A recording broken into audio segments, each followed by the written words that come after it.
Hey mates, welcome to the Hitout. I'm your host, Phoenix Trinidad, and if you're new here or if you've seen this podcast before, this is a different episode. Mitch and Aiden, my two regular co-hosts, they are out, and I've subbed in Nick Splitter from the Unplugged Saints podcast. So this episode, we're just going to be talking about one thing, and that is the game from Sunday night. Nasiah Wanganeen-Milera destroying the Melbourne Demons at Marvel Stadium. So it's 35 minutes of, I'm going to say, therapy and counselling and just talking about that game. And it's really worth it. If you're a D's fan, there's some good messages in it. And if you're a Saints fan, you're obviously going to enjoy this. So if you're not subscribed to the YouTube channel, and let's get into the episode.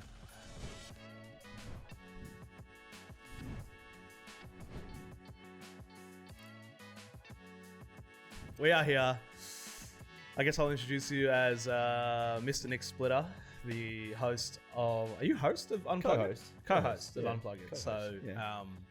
There's three of us. Yeah. There's three co-hosts. Okay. Obviously, at this point, I would have already done the intro and explained that it's just you and me on today's episode. And what a week to do it. So, Amazing. Obviously, big Saints fan, and we're coming off the back of the greatest three-quarter time comeback in VFL AFL history. Yep. Against my D's, courtesy of Nasiah Wanganeen-Milera and also some other players on the Saints team. Yes. Yep. Yeah. So where do you want to start? We were both at the game. We were. I think I want to start with your experience of the game because then I'll go over what my experience of the game was. Sure. Yeah. I mean, it was a weird one, wasn't it? Because I think for three quarters, all Saints fans were sitting there thinking, we're putrid. This is awful. Yeah. And I think that sort of performance had been coming for St Kilda, right? Like we had probably 5 weeks of pretty good footy and not get a win. And I think that at some point we'd been kind of expecting that there was going to be a performance like that where they kind of dropped the bundle. And it looked like that was going to be it. And then three-quarter time hit. Yeah. Okay, so this was, I think it was my second time at Marvel this year. I want to talk about, obviously we're going to get to the ending and everything. Yeah. But my first point, the first thing that I noticed at Marvel, I don't know if this is a Saints thing or it's been like this all year. Maybe it's just the build up to the game. This is the first time I've been on time to a game this year as well. And at Marvel, that doesn't surprise me. Yeah, the build up, you know how you do they call out every player by the player number name, and everybody gives a cheer for their favorite player or whatever.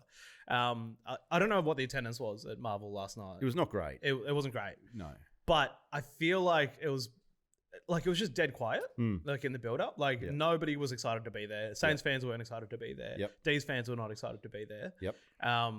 But one thing I did notice, and it was probably a bit of foreshadowing, is that nobody cheered for everyone sort of gave like a nice timid golf clap to every player, except for when Ollie Gill called out Nasiah Wanganeen-Milera. And he was just like, but he actually put extra mayo on it, being like, let's give him an extra round of applause. And that was the only time I heard the Saints, like in the first three quarters of that game, I heard the Saints fans actually like up and about. It was like, give him, and to me, I laughed at it at the time because I was like, oh, that they're just desperate to sign this guy. Like so desperate. They want to make sure they do everything they can to keep him. And at the time I was like, that's funny. Well, I think, so it was an average, like it was worse than average crowd, right? Like they announced during the week or early in the week that they were going to shut half level 3. Because they weren't expecting enough people there. So the crowd was already down. Then you had the special at the bars. So the pre-game, there was a bunch of bars that were doing $6 schooners and $2.50 pies. Oh. Pre-game. So a lot of fans were going to get on the beers first. Okay, yeah. So, I mean, that can explain why there was a little bit of subduedness maybe pre-game. Right. So that's not normal. That's not normal. Okay. That's not normal. There is normally a bit more of an atmosphere pre-game when Ollie's calling out the names. Yeah. I mean, Ollie's a massive Saints fan, so he knows where to put the mayo, when to put the mayo. Yeah. But it was a very subdued crowd for most of the night. Okay. Yeah. And like, to be honest, even as a D's fan for that first three quarters, the game was shit. It was an awful game. It wasn't even that enjoyable as a D. Like, so I went with my best mate, Jaden, and he's a diehard D supporter. And we were just sitting there, like, we were just chatting about other shit because like we like, even though we were winning and we were playing pretty well, it just wasn't that. I think because we knew it was like a dead rubber. Yeah. And then that third quarter happened. The fourth quarter happened. So in your experience, what was that fourth quarter? Like, who were you with? What was the fourth quarter like?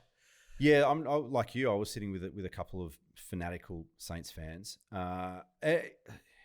It was strange. It was strange because I think at some point you kind of resigned to defeat, right? And you start thinking about what that means, you know, draft picks, all that type of stuff. And you're sitting there watching Harvey Langford play for you guys, and he's had a pretty decent season, and thinking we probably could have had Harvey Langford if we hadn't beaten Carlton in round 24 last year. Yeah. And so your mind starts wandering to all those sorts of things, and it didn't feel like anything had changed in the atmosphere until about 6 minutes in. I think we kicked a couple. We started to get our hands on the ball in the middle, and I don't know. It was just like Melbourne. I don't know if Melbourne had put the cue in the rack or what. Though it's a good bit of self-preservation or something. But yeah, we were winning clearances, which we hadn't done all day. Max Hall was getting his hand on the ball. Mason Wood stepped up. Cooper Sharman kicked the goal from outside 50. Brad Hill kicked it. Dribbled that one through from the pocket, and it just felt like things were starting to go right. And I think all of us kind of sat there and went, well, at least we haven't just dropped the bundle. You know what I mean? Like, at least we're fighting this out. It's some character building going on and all that sort of stuff. And I still think until there was 3 minutes left, I don't think anyone realistically thought there was a shot here. Yeah. So, I mean, how did you see that? I surprised myself because my mentality going into the game was like, this is so meaningless. So, okay, look, I'm going to answer your question with a question. What does football mean to you? What is the role that football plays in your life? Outside of my family, the St Kilda Football Club is my family. Right. You know what I mean? Like, I grew up at Moorabbin. Yeah. I spent my childhood going goal square to goal square, following Tony Lockett. Yeah. You know, that club is just about everything. I'm sure we can talk about like what all that means, but there is, you start talking about draft picks and all that sort of thing, but there's no experience like winning experience. There's nothing like winning a game of football. Yeah. And it doesn't matter how much you want a high draft pick or whatever, but to win a game like that, when you're so far down and you look like you're out, like it means if you're a hardcore fan, like that's everything. Yeah. But so, yes. At the end of the day, and this is the thing, this is the difference, I think, between you and I, because you're a diehard Saints fan, I'm a diehard Melbourne fan. Yep. And I am in the privileged position of having witnessed the premiership. Yes. Now, I'm not going to keep bringing that up, but no, it's relevant. I think it's relevant. It does. Since that premiership, and this may have just been because of the wild roller coaster ride that we've been on since winning that premiership.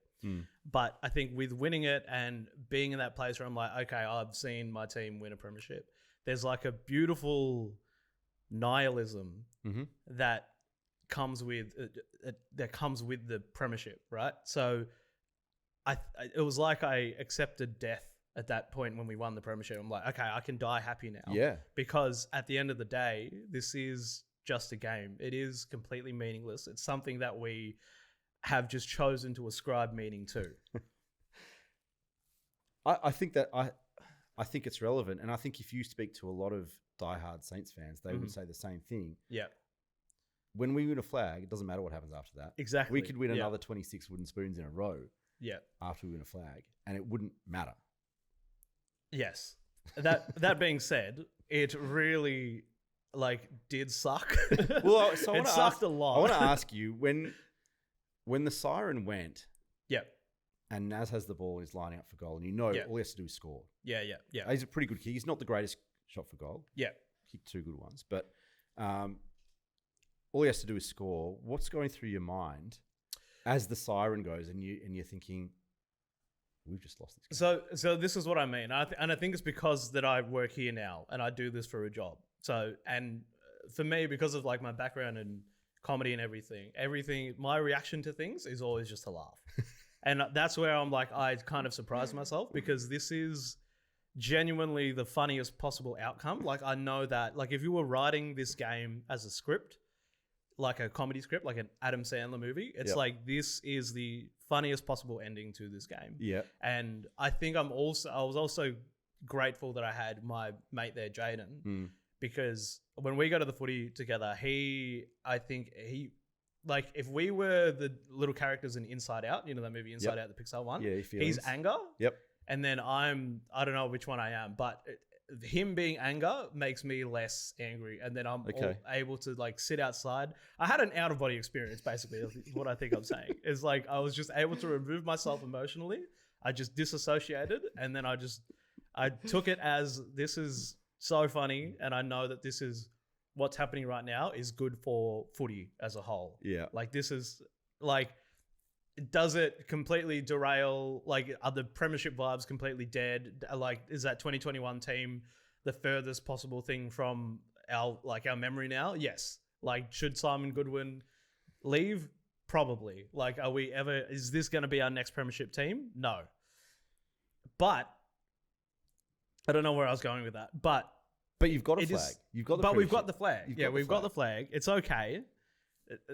Now it is just, we can just enjoy footy for the ridiculous, meaningless thing that it is. Yeah. And I don't think I would have that feeling if we didn't have the 2021 premiership. Sure. I am able to enjoy the hilariously bad things that happen to Melbourne on a weekly basis because I have that 2021 replay on my Google Drive. Yep. Yeah, that makes sense. I mean, it's funny that you talk about the comedy aspect of it because when we realized we were going to do this show and I asked you to send me the run sheet, the only comment on the run sheet was ha ha ha ha ha. Yeah, that was from Mitch Keating, our editor. But also at halftime, I was saying that I'm going home to watch Happy Gilmore 2. Yeah. And in the end, I got home and I watched the replay. I was not expecting that an hour earlier. Did you watch the whole replay or did you watch the last quarter? I skipped through the first 3 quarters. Yeah. I fast forwarded a fair bit of it. Yeah. And then watched the entire 4th quarter twice because it was fun. Yeah. Footy has not been fun for Saints fans for a little while. Ever. Well, yeah. That's a whole nother story. That's an entire podcast in its own. But I mean, for a while, this season has not been particularly fun for Saints fans. But that was fun. That was fun. I feel like Saints have enough optimism. Like your young players, I feel like are. I mean, we'll get to Naz in a moment, but like you can see the build in progress. I feel like you can. I mean, you can see the journey. There is a clear direction now, and I don't think we've had that for a little while.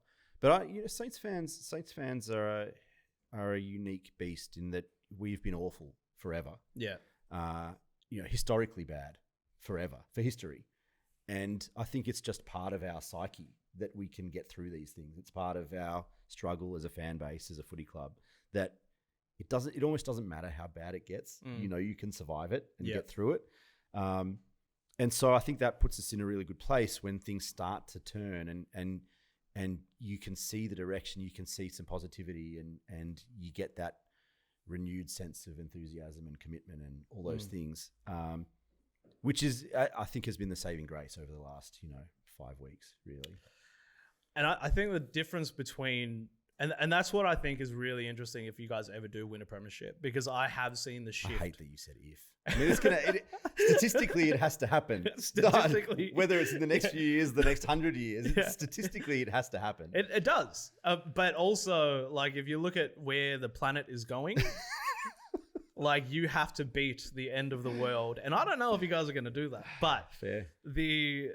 Because I've seen the shift in the Melbourne fan base, right? Like, from going from basically what you guys are to where we were to, like, all these fans started coming out of the woodwork. And then, but the pessimism was always kind of there. Like, it never really, truly dissipated. But then with the expectation... it's ingrained as a generation or 2 generations. It's ingrained in you like it is in us. Yeah. The difference is now, you've obviously done it. Yeah. But we've seen Sydney do it. We've seen Melbourne do it. We've seen Geelong do it. Richmond do it. The Bulldogs do it. We're the only ones to not break that drought now. So, again, like, it's ingrained in us, but there is some hope that at some point, we've seen all you other loser teams do it. Yeah. Like, surely it's our time at some point. It has to be. But it's that shift is not, but like, I think if I was going to speak to the Melbourne fan base directly, I think is that this is who we are. Like this loss. Mm-hmm. And I know there's like lots of people going off online about, you know, Zach Goodwin and, you know, this just going like, just be like listing out all the things that have gone wrong and led us to this point. Yep. But this is like, okay, when you're going through grief, there are the 5 stages, right? So you have, what are they? They're denial, anger, bargaining, depression, acceptance. We should like always be in the acceptance stage, because like this club has been grieving for like since 21, right? Like we should be accepting that this is who we are and this is who we've always been.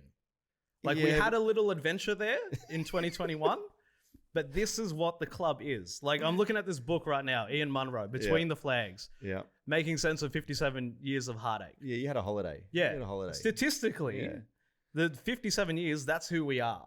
Yes. You do have that one flag in there and then the one in the 60s. Like you have those little points in there. Yeah. But losing to St. Kilda, creating like this record of the greatest 3-quarter comeback of all time, this is who we are. And it's okay because it's really funny and it is ultimately meaningless.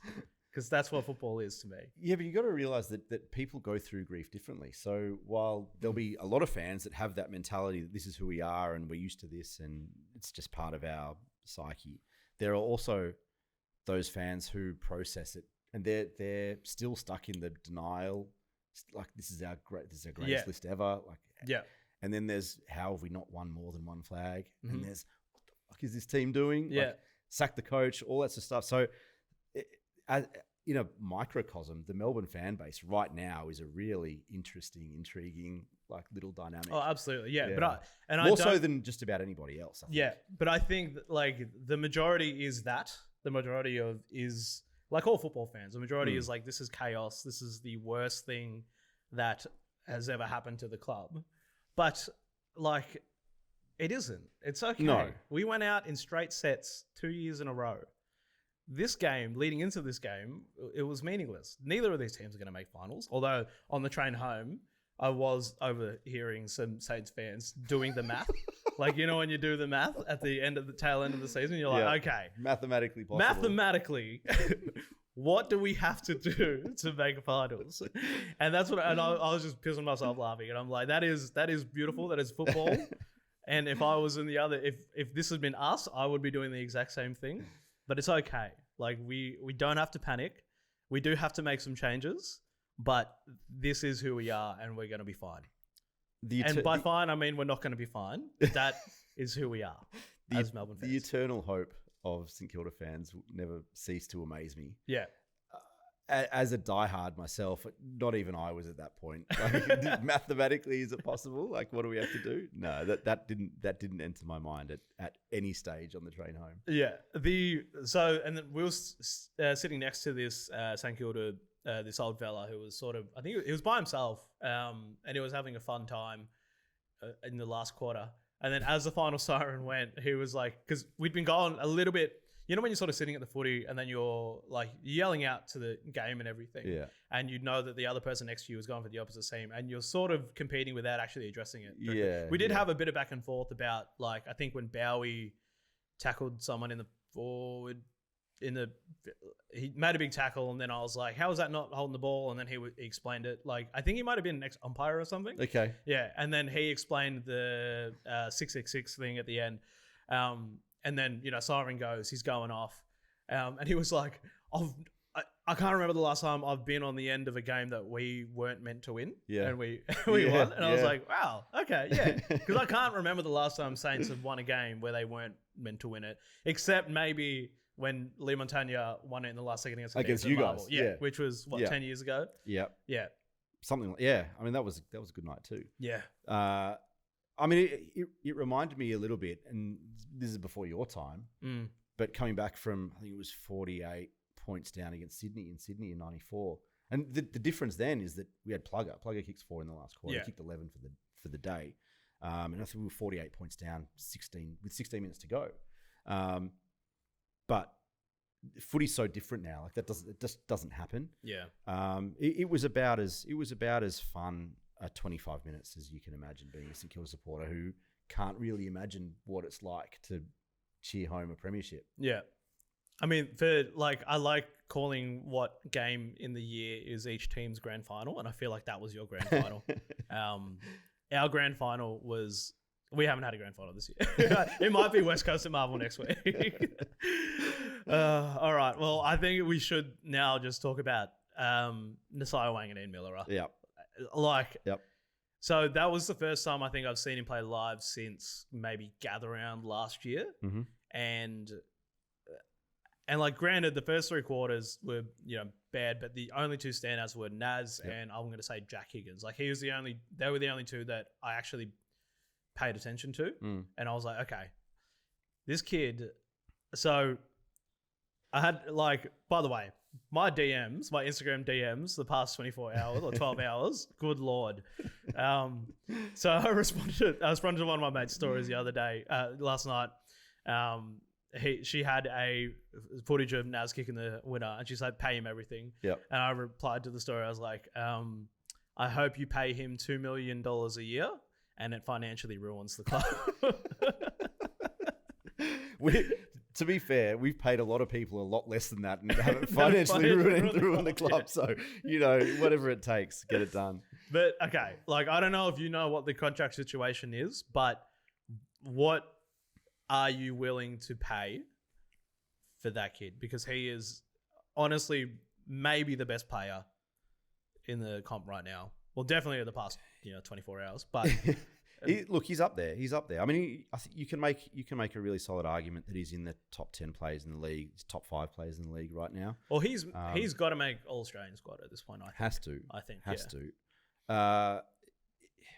Yeah, it's interesting. I mean, how do you value players, right? They're talking about Tom De Koning, $1.7, $1.8 million. There's a big man tax there. There's the tax to have to pull someone out of a club. Guys that are currently at your club are not going to be able to compete with pulling someone else out, especially when you're comparing a wingman to a key position, ruckman type guy.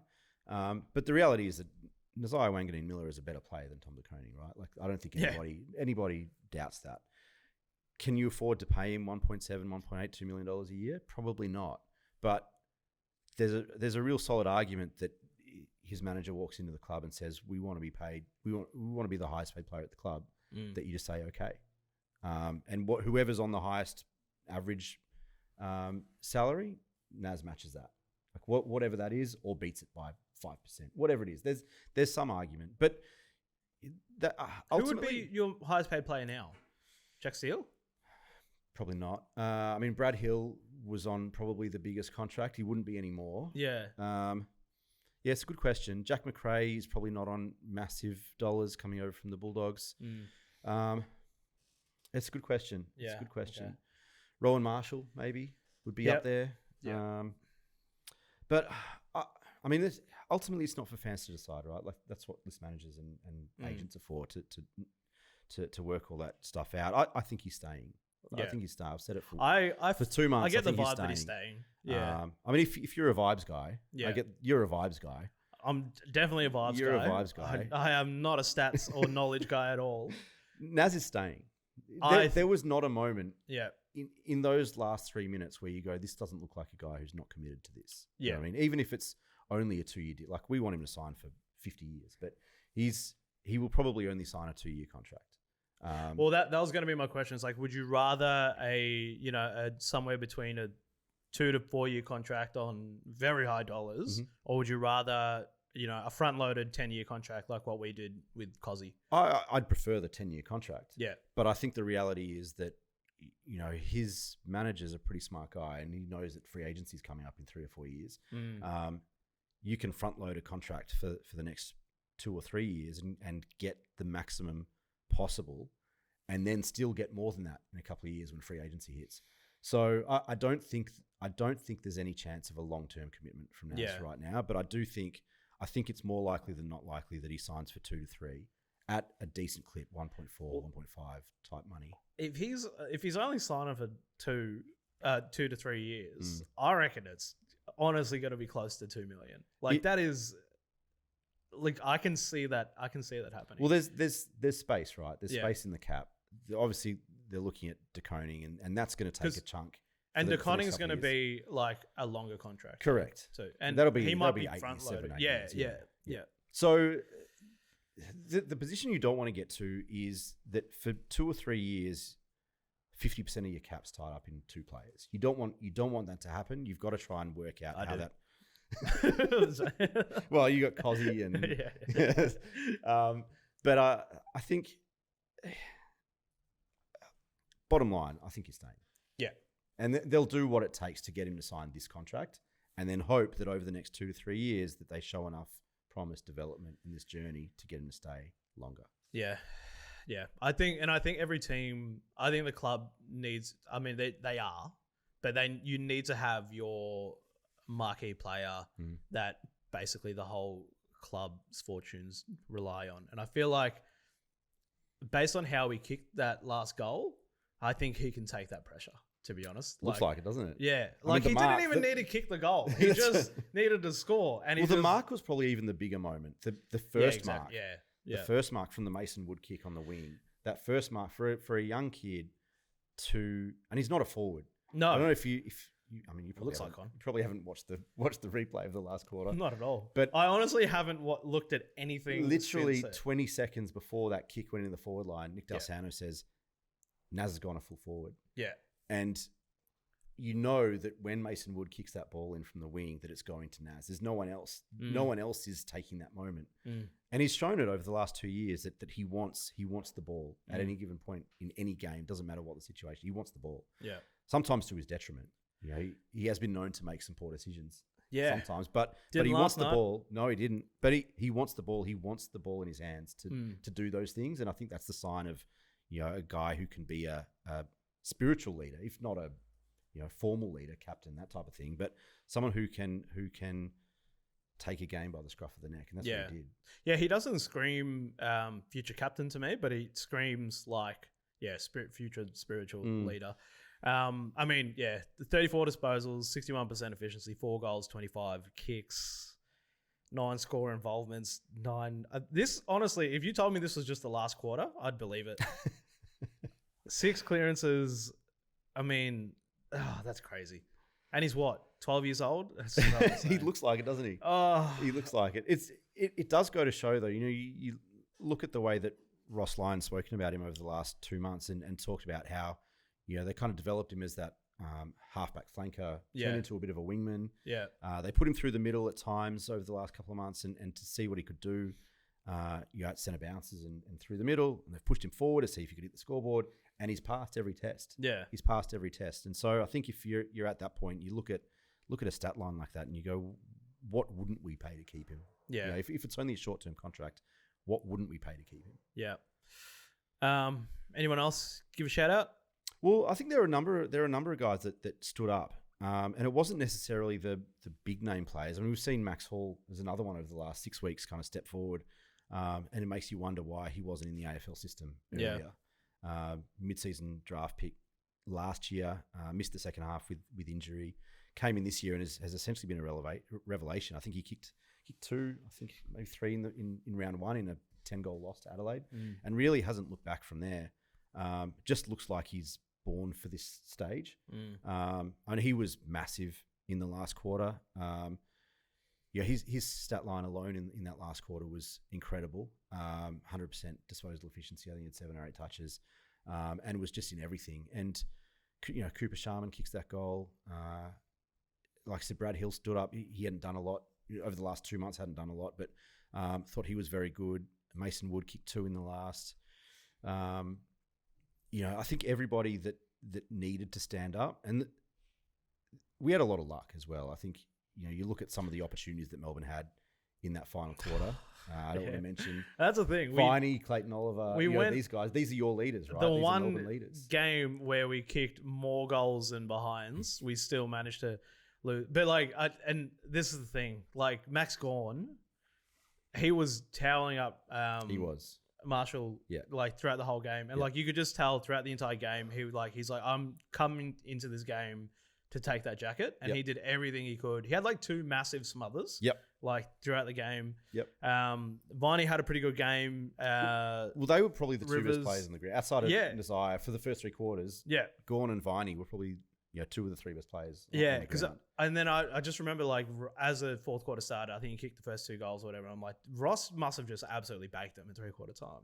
And didn't sound like it. No, didn't sound like it. It didn't. But I just don't understand. But like, the Clayton Oliver one, right? Like all he needed to do was score. Hit the score. Just score. We're genuinely allergic to the goals. Like it's and this is what I mean. And again, I'm not getting upset. I'm calm when I say this. I can tell that you're not getting upset. I'm calm. It's very funny. Like it's extremely funny. It's extremely comical. This is how it is. And we need to accept that this is where we're at. And next year it's not going to be that much better. We don't have a first round draft pick. And that's just where we're at. And it's okay. It's okay, Demons fans, that this is the club. This is where we're at. You do have Cozzy for 27 years. We do have Cozzy on $2 million for the next whatever. But yeah, I mean, fair play to the Saints. That was incredible. I was actually glad that I was there for that. Because I don't think like that last quarter is going to go down in Saints folklore for. I'm going to be able to say for the rest of my life, I was there when Nasiah Wanganeen-Milera destroyed my team and announced himself as the best player of all time. I'm just glad that it's not us on the losing side of something historical, because historically that is us. I was there. I was there when Hawthorn came back from 63 points down early in the second quarter against us to beat us. Oh, yeah, right. I've seen a lot of bad losses. Yeah. So it was nice to get one back. Yeah. Got a fair way to go. Yeah. All right. Well, I think that's going to wrap it up. This was a nice breakdown of the game and mentally. So do we want to talk? Let's talk about Unplugged quickly, because I think this is a great time to jump onto Unplugged. Well, if you're a Saints fan and you want to hear more of this, then come and listen to Unplugged. 3 hardcore Saints fans coming together to chat Saints footy every week. We record on Tuesday nights generally. Pods up Wednesday usually. A lot of guests. Had a lot of the Saints greats over the years, from your Robert Harveys to Lenny Hayes. Stewie Lowe's been on a couple of times. Barry Breen, Ross Smith, Brownlow medalists, premiership winners, which there aren't many. It's called Unplugged because we haven't had Tony Lockett. And maybe the day that we get Tony Lockett, that episode's called Plugged, and maybe that's the last episode ever. We'll see. I think you'd have to do like a recap of the Tony Lockett episode after. Maybe we just recap that every week. There's a time. All right. Well, thank you, Nick, for coming on. Thanks for having me. Thank you, Nasiah Wanganeen-Milera, for giving me a lot of content and countless amounts of Instagram DMs. So, your socials are going to be incredible. Yeah, it's a good time. All right. Thanks, Steve's fans. See you next week.